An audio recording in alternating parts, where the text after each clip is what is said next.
Hello guys, my name is Kevin Smith and I am from the West Hartford Special Olympics program as a local coordinator and golf coach. I am also the golf professional at Rockledge Golf Club in West Hartford, Connecticut. As you can see, we are on the Rockledge driving range here. Today we're going to talk about two things. First, we're going to talk about exercise in a video for Fit 5 before we hit the course or the driving range. A couple things that we want to do is we want to stretch, make sure our body is nice and loose. Before we begin any shots in the driving range, whether it's a game on the golf course or just a warm-up session in practice, what we should always do first is stretch. Why do we want to stretch? We always want to make sure our muscles and our body are nice and loose as possible. We never want to jump out of the car and jump right into golf.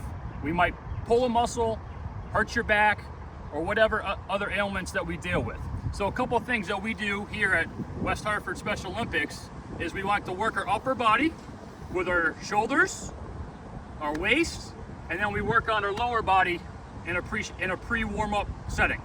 First, we want to take our hand, put it across our body, stretch out our arms. Do a couple with the right, we're going to switch it over to the left. Another exercise we do that would be beneficial for golf is to make big arm circles forward and backwards. This loosens up our shoulders. Why is that important?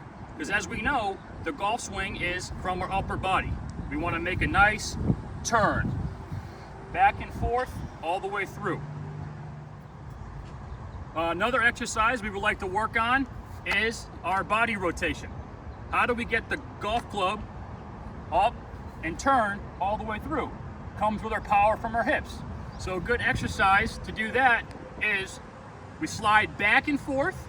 This gets our hips nice and loose so we can feel comfortable when we swing. Then the last thing we like to do is bend down to try to touch your toes and hold it for 10 seconds. This loosens up our back to get ready for the swing. Hello everybody, this is Kevin again. We are here at Rockledge Driving Range. We're going to talk about the full golf swing tip of the day. There's 4 small parts that we would like to mention. First one is the grip. How do we hold the golf club? The second one is our stance. The third is the posture of the action. And the fourth is how do you hit the ball from here, whether it's the driving range mat, out to the target. So we are here with Dylan Carnero. He is a volunteer member of our West Hartford Special Olympics team, and he's also one of the staff members here at Rockledge Golf Club. So once again, first thing we're going to talk about is how to hold the golf club. If you're a right-handed golfer, you want to make sure that you hold it in your left hand. So that way the golf club is pointing straight up and down in the air. You're going to take your right hand and we're going to put it right on top, so that way only your right thumb is showing. For instance, just like myself, if you are left-handed, it's going to be the complete opposite, with your left hand on top. The ultimate question, what do we do with our hands in the back? That is a personal preference for the golfer. But we want to make sure that our hands are together, and the thing is, the top thumb should only be showing. Part 2, stance of the golf club. How should we stand in relationship to the golf ball? We want to make sure that the golf ball is in the center of our stance. The stance should be shoulder width apart by standing up nice and tall. The third part, posture. Just like I mentioned, we want to be nice and tall with a little bit of knee bend. We do not want to squat down like we're waiting for a softball or a baseball in the infield. And then the fourth part is the ultimate swing. How do we swing the golf club? Just like Dylan demonstrated, it's a back and forth motion.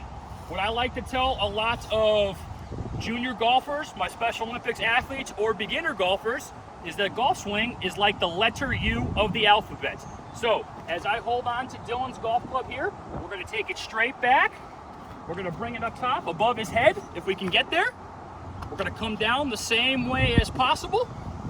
We're going to scoop the golf ball, and we're going to follow through nice and high. So essentially we're making the letter U of the alphabet.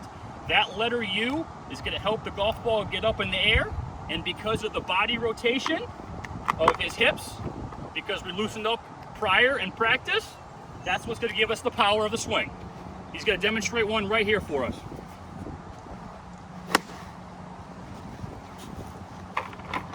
As you can see from that follow through and swing, he's standing up nice and tall. Especially in the game of golf, our follow through comes when the belly button of our swing, our belly button rotates through and points out to the target that we're trying to hit.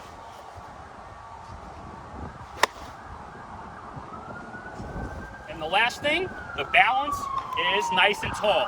He's not swaying, he's not trying to hit the ball harder than he can. It's a nice, easy tempo. So once again, we have the proper grip, we have the proper stance, proper posture. We're going to make the letter U of the alphabet with a nice calm swing and follow through. All right, if we cannot get to a driving range due to weather or you don't have one in the area, we have one quick drill that we want to demonstrate to you all here that anybody can do inside your backyard, in your house, with family members, just so we can get the constant movement of the golf swing.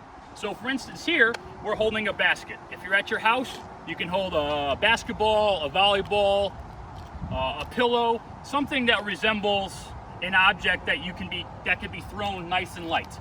So we're going to hold the object that we choose in our nice posture that we just talked about with a little bit of knee bend, and we're going to hold it out like we're ready to hold the golf club.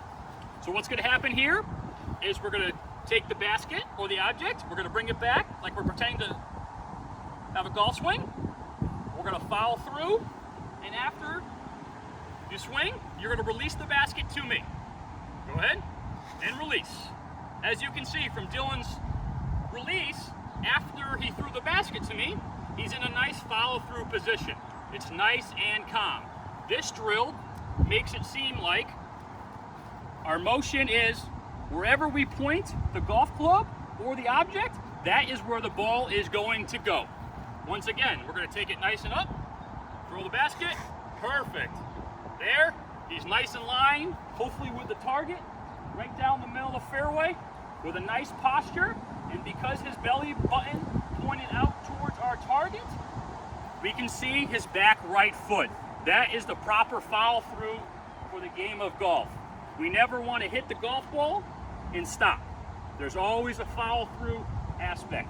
So if you're at home, be cautious of your surroundings, your living room, your lamps, your chairs, or if you want to make this motion in a mirror, back and forth to get used to the constant rotation of the golf, hopefully we'll be able to hit it a little straighter and farther for you.